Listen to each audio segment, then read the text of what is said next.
cut photos. So here we are. We're going to jump into first cut for Bonfire 2021. And we start with one of the Serps giving one of the Browns a hard time in the morning, of course.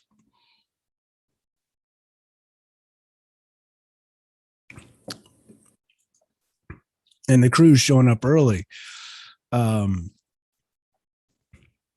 I thought I was far ahead of everybody on my way up there, and I'd have time to get settled in and figure out the lay of the land. I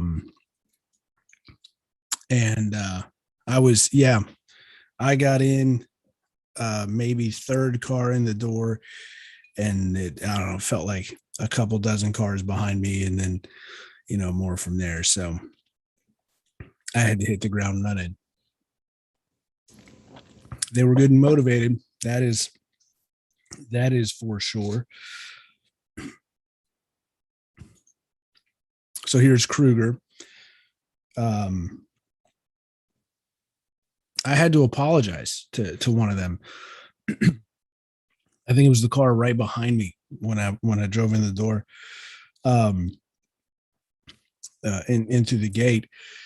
I had just been driving down the road, and I forgot that there was one of the lanes there that it was a 2-lane stretch of road there. I had completely forgotten that it's been a year since I've been out there. Completely forgotten that it merged down to 1 lane. And so, I was on the shoulder for a second or two. Completely my bad. I should have been paying attention. So I had to apologize, and they pulled up next to me and said, "Oh man, guys, sorry."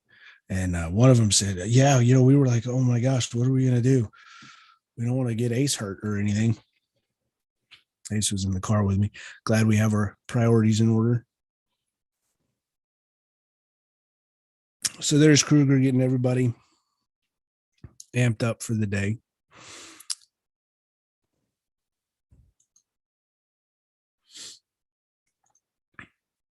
Kruger's got a pretty sizable bunch.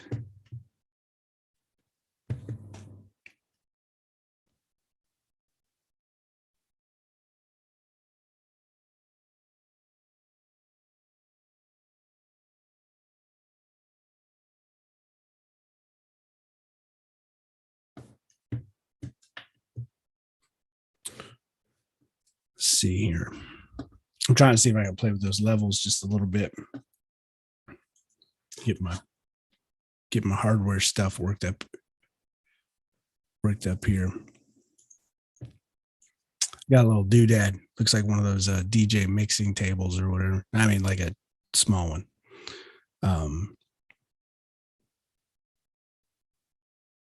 But it makes it there. There you go. You see it right there. Makes it a little bit easier to mess with the levels, assuming that I can hook it up. So we might not do that tonight. I can at least tell which things I want to keep. All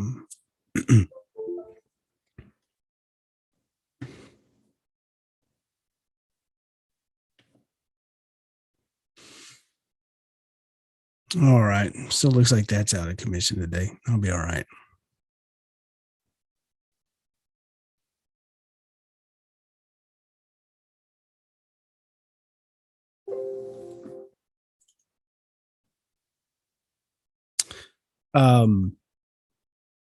Again, early in the season, y'all. We'll get going here soon enough. We'll get it figured out. All right. Forget about it. It's late and it cuts tomorrow. So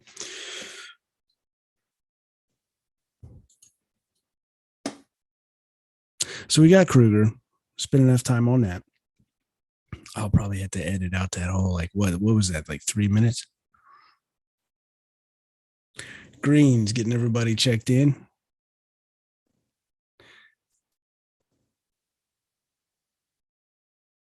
And they absolutely packed this joint. the drive, that whole driveway, all the way back. Kind of felt like we were going to run out of space there.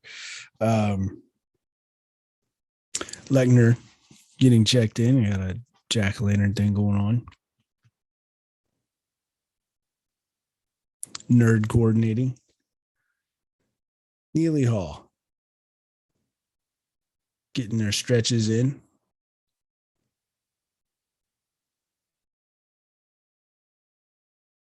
Little morning bonfire yoga, I guess.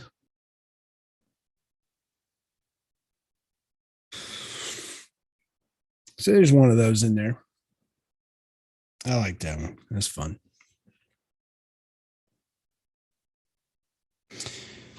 There's room for fun. Also room to get ready for work. Sharpening axes.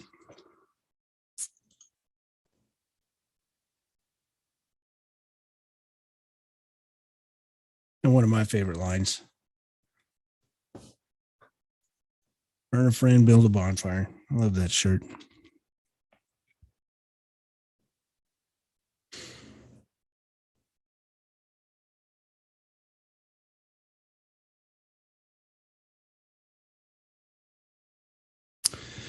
So I didn't get the numbers on how many people were there this weekend or this last weekend, but it seemed like a whole heck of a lot, which was, impressive for impressive for the night after, or for the day after a night game, especially the first game of the year, especially a night game when it's hot outside. So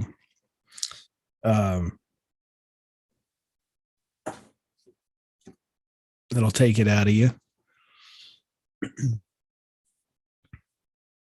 And they were still up there early in the morning. Of course, who's there before everybody else? There's the Jerps. And they're headed to call the yellow pots and butt pots.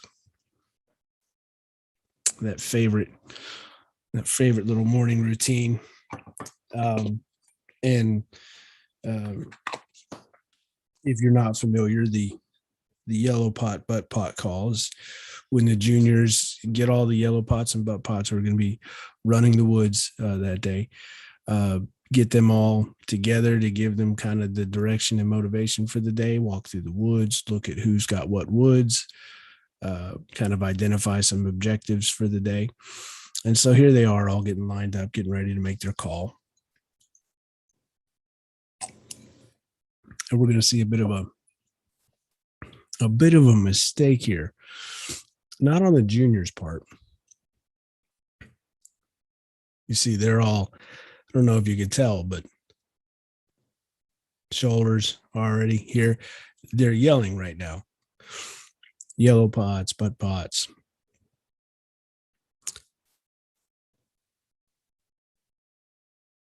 And then you give it a minute. Look, you see the tree here? You give it a minute.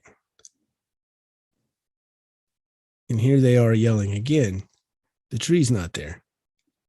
They had to scoot up like 10 yards or so and yell again because nobody came the first time. So, like I said, a little bit of a mistake. And as they were running, getting started on their run, here they come. One of them shouted that, "Hey, this is the second time we called you." And then they went from running to, oh no, running.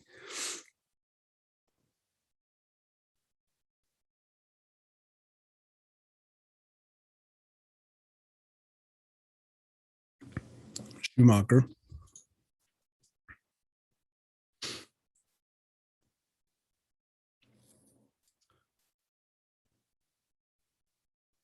One of the core butt pots is the core level NSW and CLH. They've got two, I guess, core wide level butt pots. Outfits still have their own, but one of the core wide level butt pots is banned.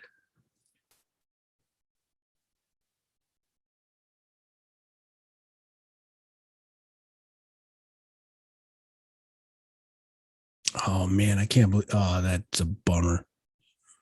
That's a bummer. I, I wanted him in focus.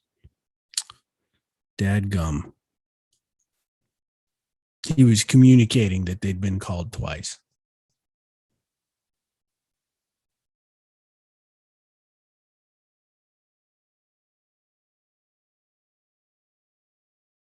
So they're going in to check out what woods are going to have for the day, check out their assignments. The fortunate thing about this year's situation is that they're in the same woods that they were in last year. So, tractor paths are already cut.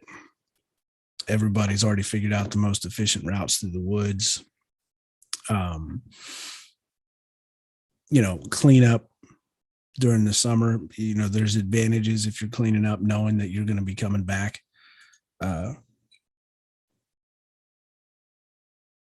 Lots of things make this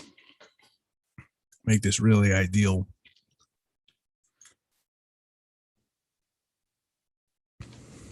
So they go back into the woods and they find out where they're going, and then they've got to run out and go get everybody. Now, the difference with going to get everybody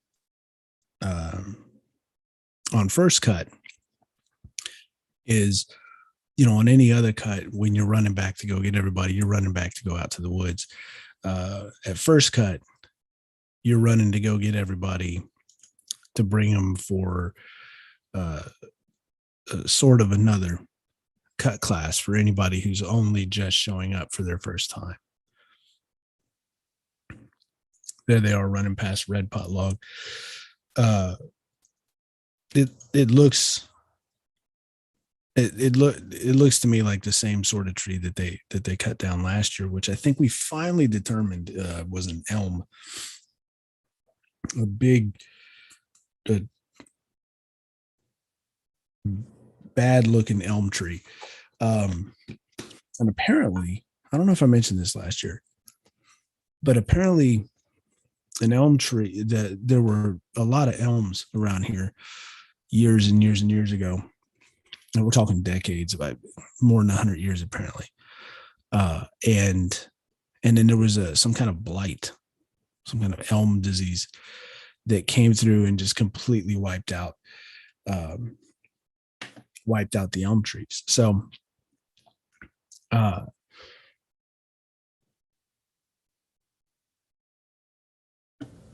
I'm looking at these. There was one of these that I was hoping turned out that got most everybody in it. I think it was this one. I'm gonna have to work on the levels on that one. Again, I don't mess with the photos too much. If I got it, I got it. But I do. I'll bring some exposure back just a little bit.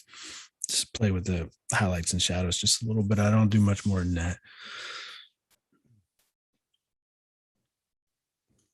There's a lot of stuff you can do now. Makes things a lot easier, more efficient to correct mistakes or whatever. But I don't know, maybe I'm lazy, or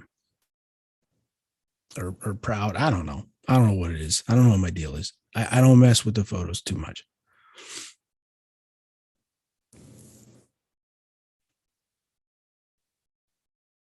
I've learned to put a little bit more time into playing with them, which is why, when we go through these sessions, this is sort of what the way it works for me, that do the run through, find the photos that, make the point I was trying to make, see if they pulled it off. If I'm looking at them and I realize that it didn't do what I was hoping it would do, then, I kind of note to self, this is change this next time, and then I'll be able to make the point I was trying to make.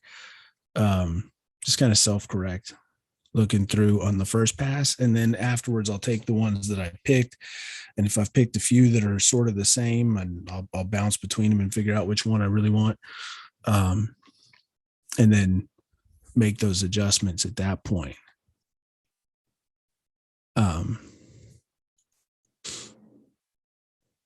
So during that time, that adjustment phase, I have learned or tried to learn to be a little bit more, take a little bit of time, and basically just the standard being preserve what it is the photo is supposed to be, and not ever get in the habit of just taking a photo and going, oh, I'll fix it later.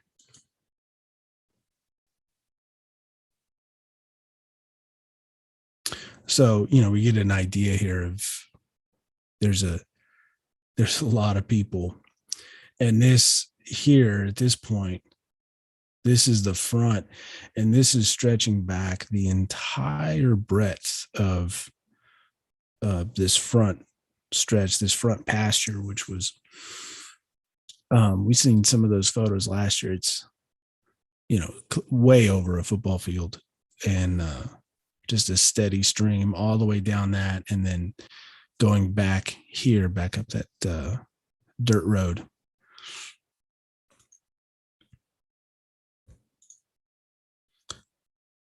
So those sort of create the impression that I wanted to communicate there. There's a lot of folks, and I know there was at least one crew that was not there for COVID protocols.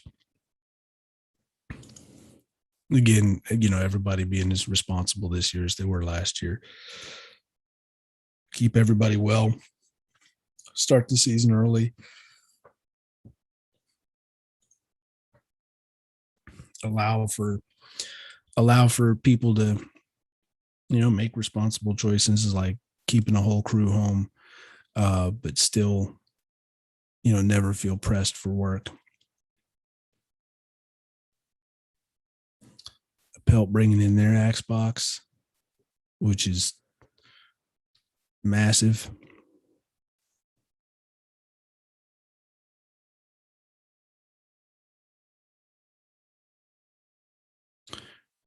Quite the truck there too.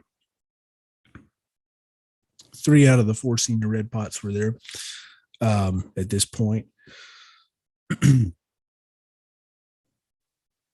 5 juniors, all your brown pots, green pots. So a full complement.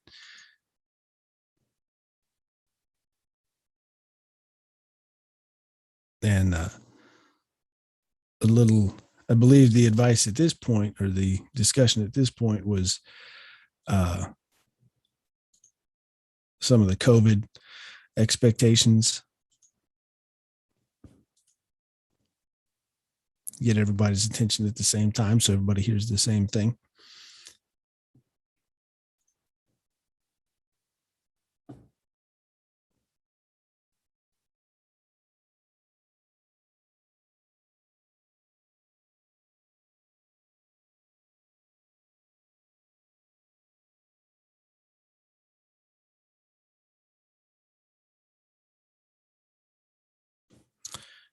And so they're doing the same routine. They're doing the cut class routine. Everybody introducing themselves.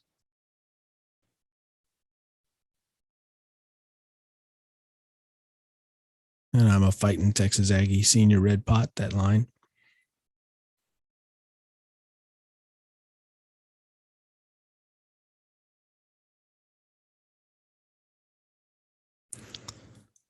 Juniors making their introductions.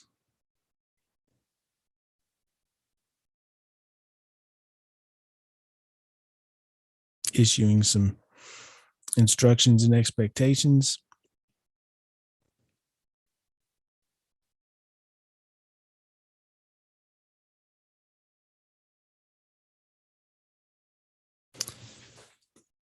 Showing everybody what a motor axe looks like. load pot gets to introduce himself at first cut. There's a new addition this year as well. There's the mech pot.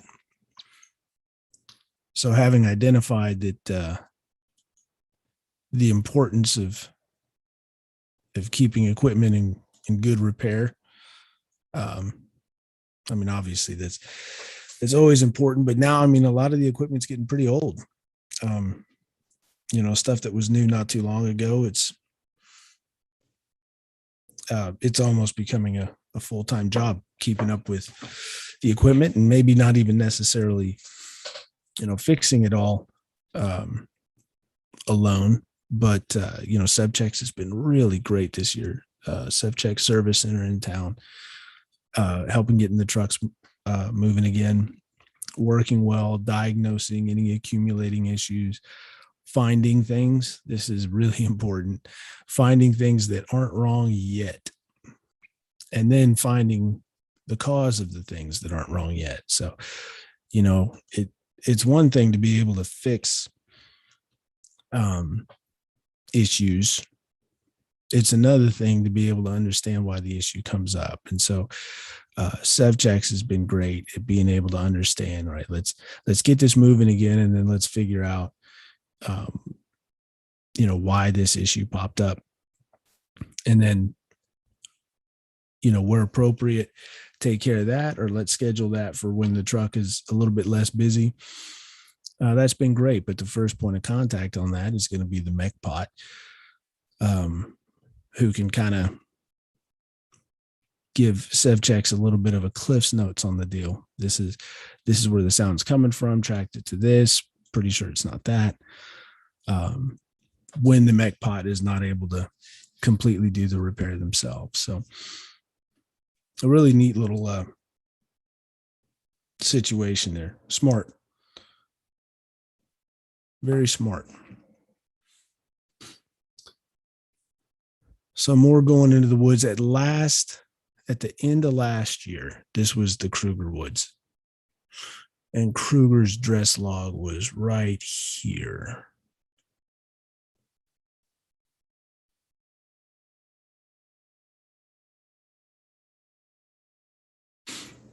That's where I took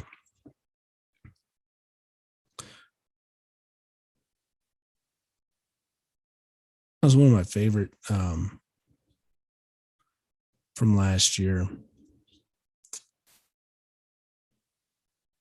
Where is it? Here we go. Bonfire 20. Let's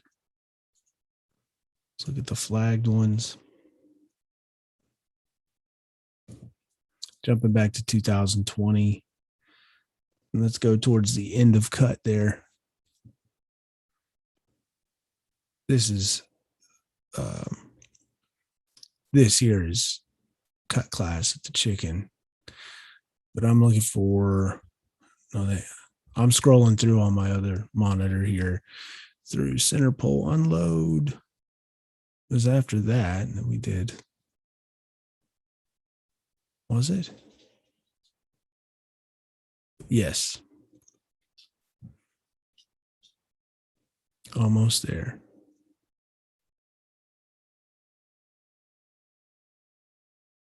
One of the last photos I took that day.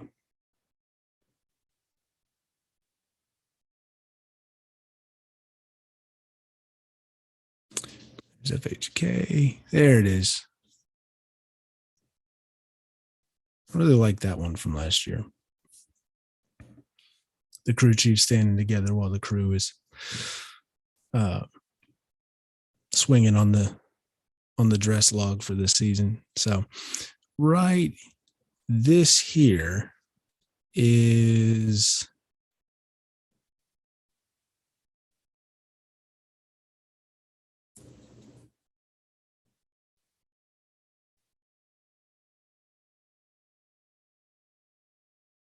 here.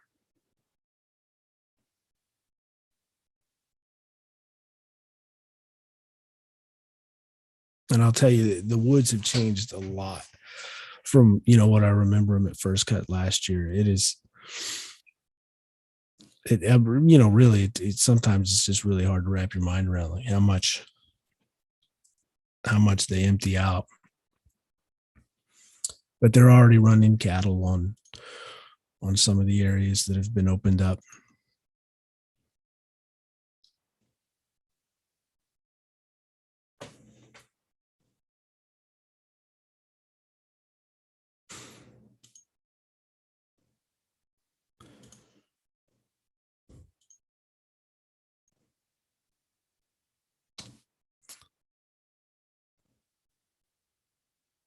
And what was nice about this first cut, on top of the other things that I mentioned, uh, being advantages to cutting in the same location.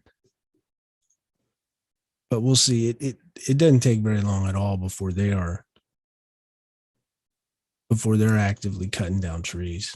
So here through a pelt woods, unfortunately, my trip last weekend was greatly abbreviated. I think I was out of there at noon. I'd planned on staying until 4. But I do have a 9 to 5, and something popped up that I needed to get back in a hurry at noon on Sunday. I was out in the woods getting phone calls, trying to do my best to help fix things remotely with very little phone reception. And ultimately had to, after a while, split and finish figuring it out. Oh, well.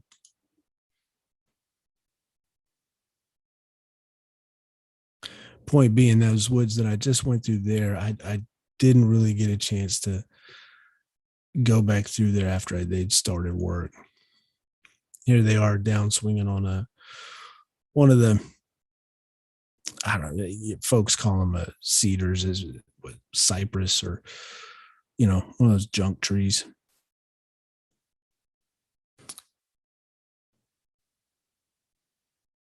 One of the trees you get out of the way so you can get to the trees that are worth something. Now it's worth it to the landowner, and it's worth it to the watershed to get rid of these trees like this. They're just so greedy with water, and they're not supposed to be here. So it's nice to get rid of those, help the watershed out a little bit, help everything around.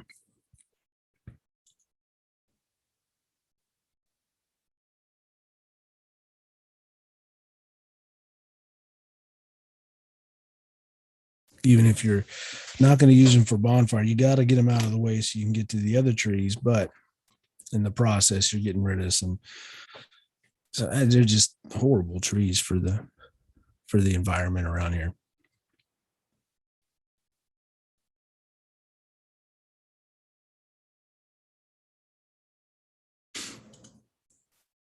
Now, what she's cutting on here, this is a post oak.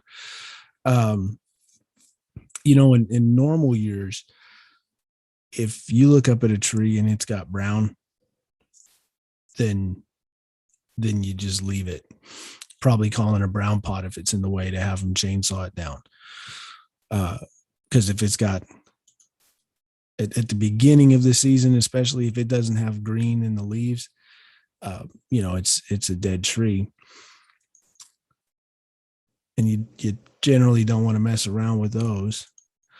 But this year's different in that with the winter storm that we had, there's a lot of trees out there now that are they're solid. The wood looks relatively fresh, but the canopies are full of these brown dead leaves, so meaning that the trees set leaves in the spring, this spring, but at some point the trees just, that was it. And so the trees died with leaves in the canopy. And there's a lot of those type trees this year. And what's happening is there's a lot of these trees that are in shock. There's a lot of trees around Texas that just never came back after the winter storm. Um, what's really puzzling is all the live oaks that haven't come back. Now, there's no live oaks in any woods that Bonfire's cutting, but if the live oaks are having problems, then the post oaks are worse. And so basically what I'm getting at is that they're cutting down trees that in other years that you're allowing for some differences that that before you would have said let's not take that tree, just because in all likelihood, a lot of these trees were very recently healthy trees, and they had enough in the tank to come back after the winter storm and set leaves, but that was too much. Setting the leaves was more than the tree could take.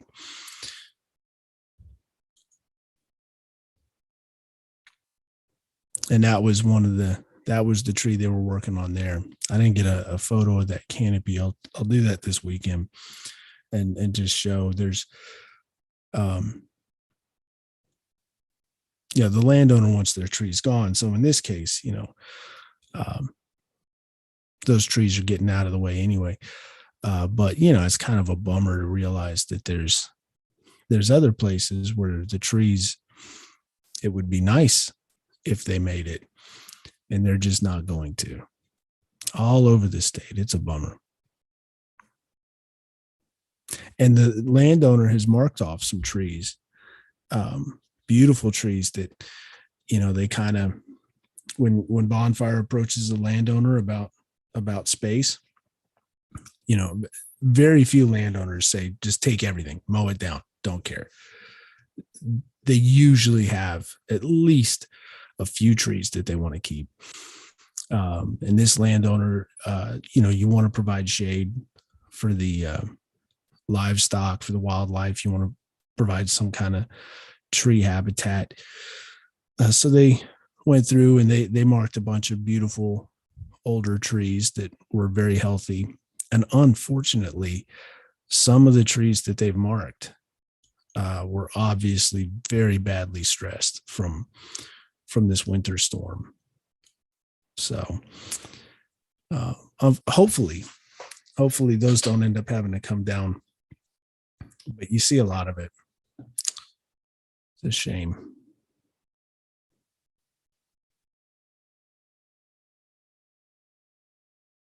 So here's Kruger. I mean, we're maybe an hour and a half into the day, maybe. And Kruger is already calling this. We saw those there. I mean,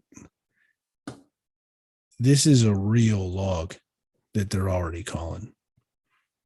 So, the chief indicated that there were enough experienced people on that in the area and on that log. And just enough people there generally to share the load. And there was a clear enough path to the skid. They did it. I don't recall a tree that big being called this early, but they did it, and they did it well.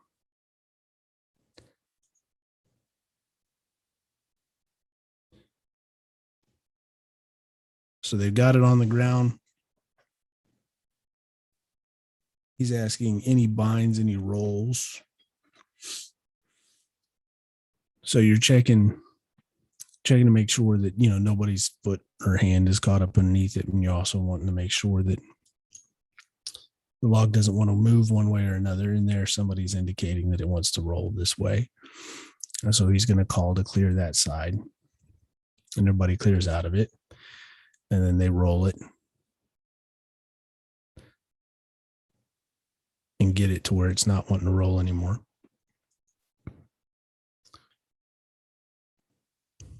There's Ace.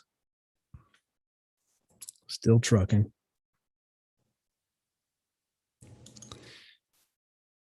Made a stop in FHK.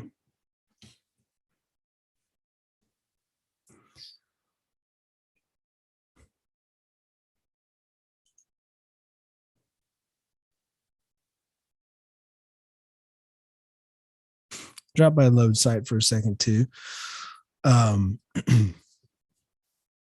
Actually, I came here to take some of those phone calls from town. This is the one place I could get reception in the woods. So while I was taking these phone calls, I was snapping a couple photos from far away. They weren't great. Kind of nothing really happening because on the first cut, that's not really first load because there's no trees down yet. So they're just getting load site ready, building Club Walton for the year.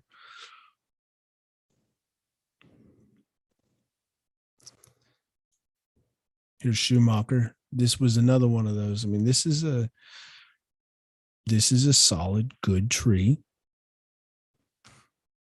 that was obviously at this time last year was in great shape. It was in good shape at the beginning of this year, January, up until the second week of February. This tree looked like it was perfectly fine, but it's got brown. This one had brown leaves up at the top.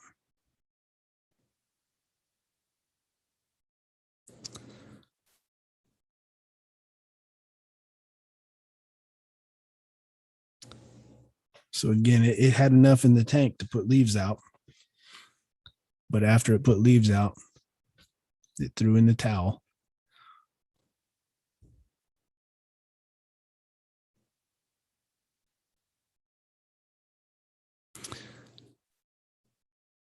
This is Schumacher still? Am I at another Schumacher log?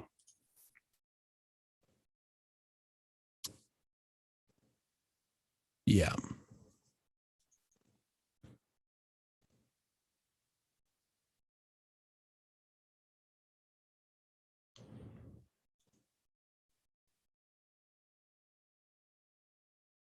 I mean, they got right to work. Everybody got right to work. Really nice. I'd have been super bummed out if I had to leave at noon on a regular first cut, because it would have been about 10:30, 11 that everybody was, had all the trees, all the brush cleared out enough to really be able to start falling logs. And that really bummed me out to have to have left them. But in this situation, they were cutting from the moment they got into the woods.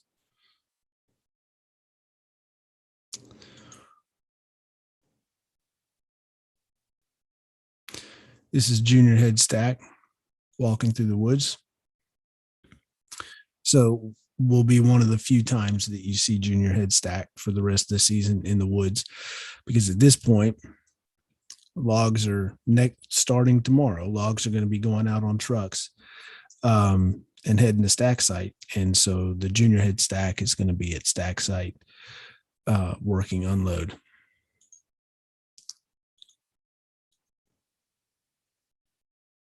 So we're in OC woods.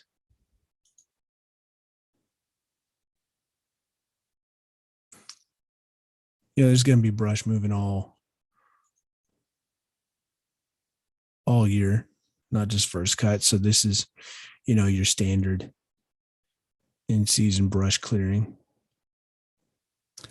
Some Yopon stuff there. Again, some of the advantages of, the byproducts of cut is getting rid of this Yopon, which will completely take over and then burns super hot.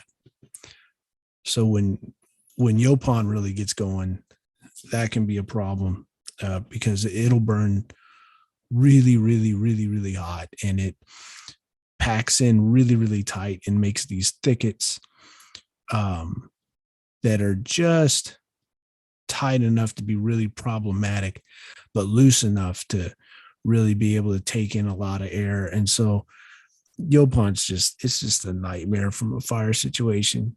Um, Fires that could move through a stand of trees and take out the grass and kind of do the natural cycle. If you get into a stretch of woods that's not had that natural suppression happening, and the Yopon really gets taken off, fills in around all of the oak trees and, whatever other hardwood trees are there, fills in, climbs up until it's, almost up to canopies. And then if that Yopon ever gets going, well, it's carrying that heat up into the canopies. It's wiping the whole place out. So it really is it's a mess of stuff, and you can't pull it out. Yopon's roots are just, oh man, they lock in. It's like they're built in. They're really, really tough stuff. So when Bonfire comes through and mows those things down and builds the little contained brush fires, it does the woods a lot of good. Basically acting like an artificial, natural cycle of fires that come in and clean up the floor.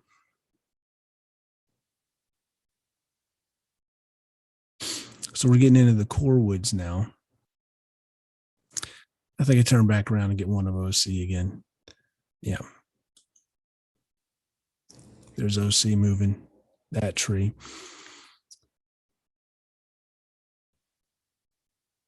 But there's the core. So you see here's an outfit butt pot. I believe there's an outfit butt pot. Back in the back, this is one of the core level butt pots.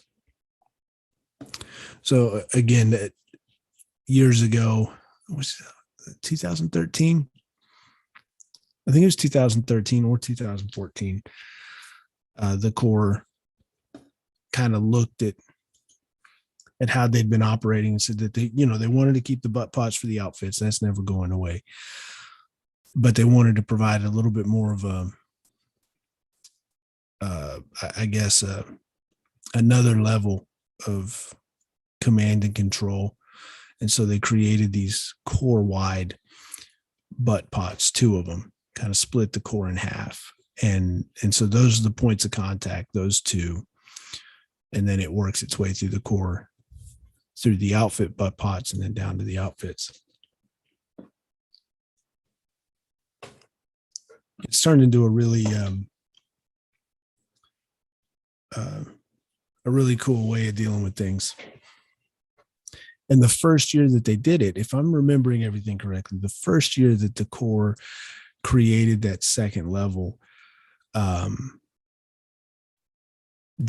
I believe that was the year that the Corps earned center pole. So strong, smart move, and very effective.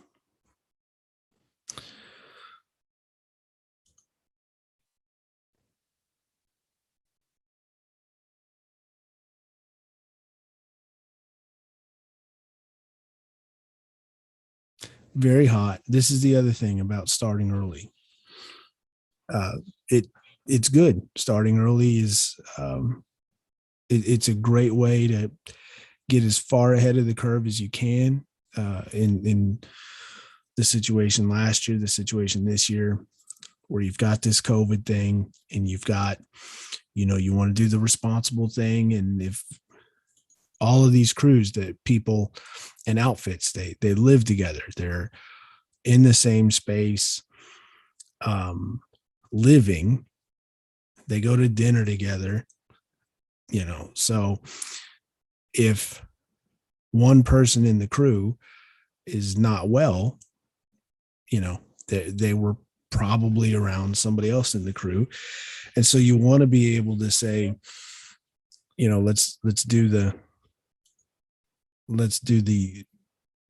very cautious thing. and have a crew, isolate. But not, that would be the safe thing to do. But it would be unsafe to take entire crews out and then still expect to get the whole season complete without rushing, without, trying to get as many logs down as you can because you lost all this time and you didn't account for it. So by starting early, it's a really smart way to make sure that you can kind of budget in lost time later. You don't expect it. You don't want it. You don't jump at every opportunity to lose time. But when it becomes essential, you take that time, you do the smart thing, and then, you're not behind the eight ball yet because you built that time into the beginning.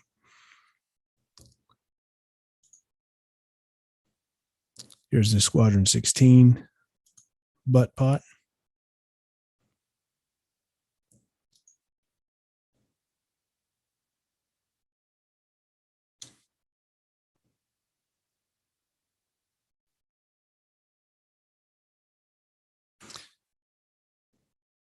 And this tree here was wild. I should have taken a picture of what this tree was doing.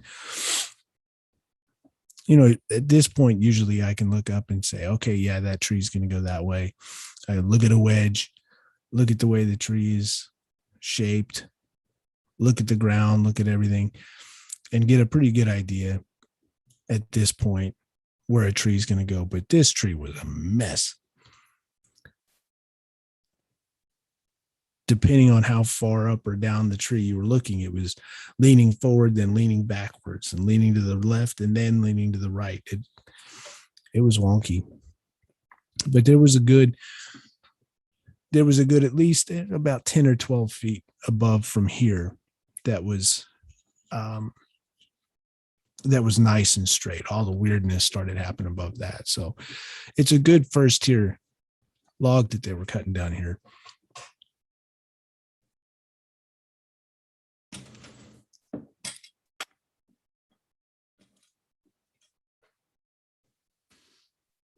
And obviously I'm trying to get one of those cool wedge shots there. Axe making contact. That's the one I want.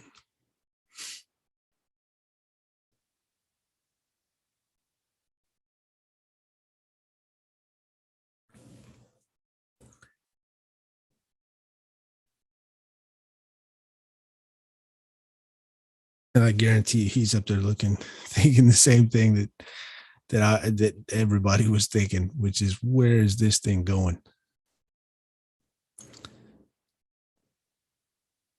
And it's right about this point that they moved everybody out from back there. Just keep one person at a time at the tree. Well, one person swinging and the butt pot calling it.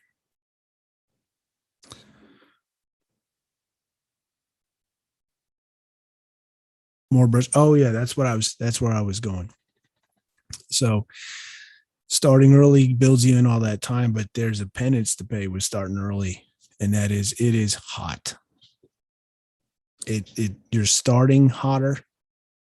That extra 1 week, it doesn't seem like a lot, but it's hotter, a few degrees, probably statistically, most likely it's hotter that way. But now you've got more hot days cutting. Whereas if you start 1 or 2 weeks later, you might have a hot day or two, and then fall starts kicking in. Starting early like this, the first, real week of school, they're probably going to have 3, maybe 4 hot weekends. And we're talking like 100-degree heat index. I think tomorrow is supposed to get up to 96. And I'm not going to be out tomorrow until close to noon. So I'll be able to confirm it after tomorrow. I'll be there for it.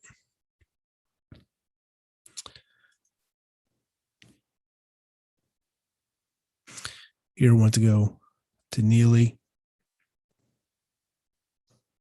Found the Jerps walking. The Jerps are going to be doing a lot of walking. The truck pot Jerp won't be doing so much starting next week because he'll be at load. Like we talked about, head stack will be at stack site. The other Jerps are going to be doing all the walking. That said, they're going to be walking in the woods where there's shade, which is a luxury, and load and unload, full sun, not a lick of shade. So there's trade-offs. And so this is going to turn into a pretty quick one. I'm on my way out. Go take care of that stuff. So took a couple of Legner. Apologize, bonfire nerds. Legner. Starting their lunch break. Took me a couple minutes to get out. I was in a bit of a hurry, but I wasn't able to get out because of this guy. This guy scheming on a hamburger. So I had to go get his attention. But that's that. That's first cut. It's going to be a good season, good set of woods, great situation, nice early start. Fortunately, for all that an early start means about temperatures and all that stuff, it could have been worse last week for first cut. This week, it could certainly be worse. We've had a nice cool front. I don't know if it's technically a cool front, but it's gotten cool.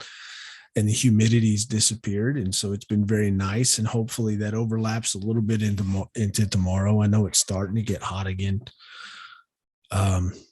Started today, actually. This morning was nice and cool. They decided that they didn't want to. This was not a home game, so we were away, which means that Saturday was open. But they decided that they didn't want to make the first double cut of the season be only the second weekend of cut. So considering too that this second weekend of cut, tomorrow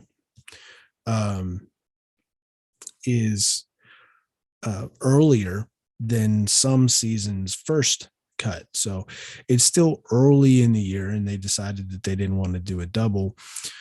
So, the way things work, of course, today was the cool day. And by this afternoon, it was starting to feel a little humid and super hot. So, we'll see how it is tomorrow, but I think tomorrow's going to top out at 96. Actual temperature, probably feel like close to 100. And then, hopefully from there starts to come down a little bit, but they got lots of meat, lots of motivation. Recruitment's been going well. And over the years, it's happening more and more every year. The people who are, being recruited, drawn into Bonfire, that's probably even the wrong way to put it.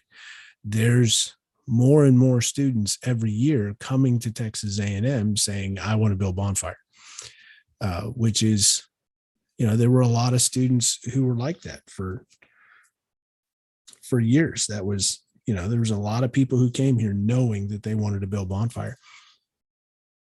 And so we're getting to the point where, I don't know, I might've mentioned this last year, but,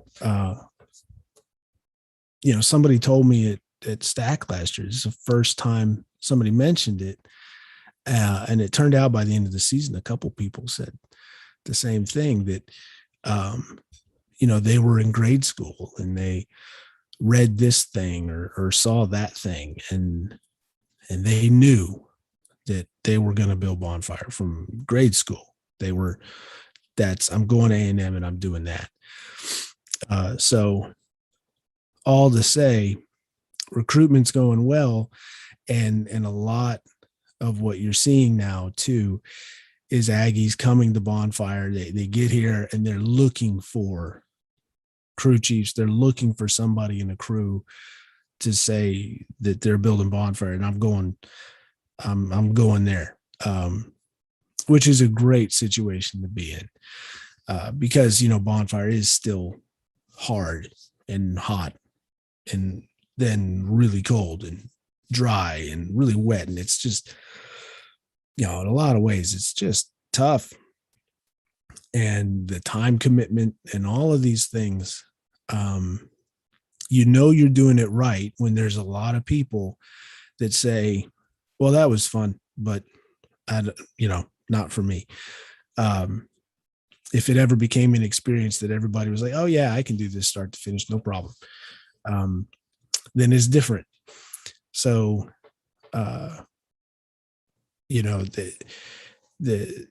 it's nice to see over the years more and more where more and more of the people who are coming out knowing I know that I'm not prepared for this. And I know that it's going to take me a while to get accustomed to this thing, but I know I really want to do it. And, that awareness, that's great for retention. It's great for motivation. And when anybody out there is, struggling, if it's getting to be a lot, to be surrounded by more and more people who are like, yeah, I'm right there with you, but we can do it. Let's just get through today. Let's get through next week. Let's get through cut. Let's get through stack. Right. I'm really looking forward to, seeing just how many people are coming out already pre-primed, seeing how this shapes up. So, going to be a great season. I think from this point on, I'm going to be able to get these photos turned out a little bit quicker.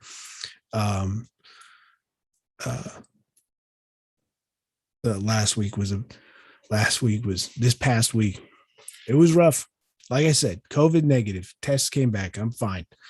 It wasn't COVID the entire time. I was just not feeling good. So I think from this point on, fingers crossed, we're going to be good.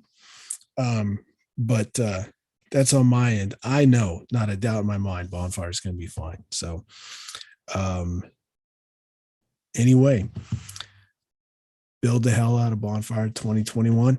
We'll see you soon. Early next week, we'll be looking at photos from the second weekend of cut, which is tomorrow.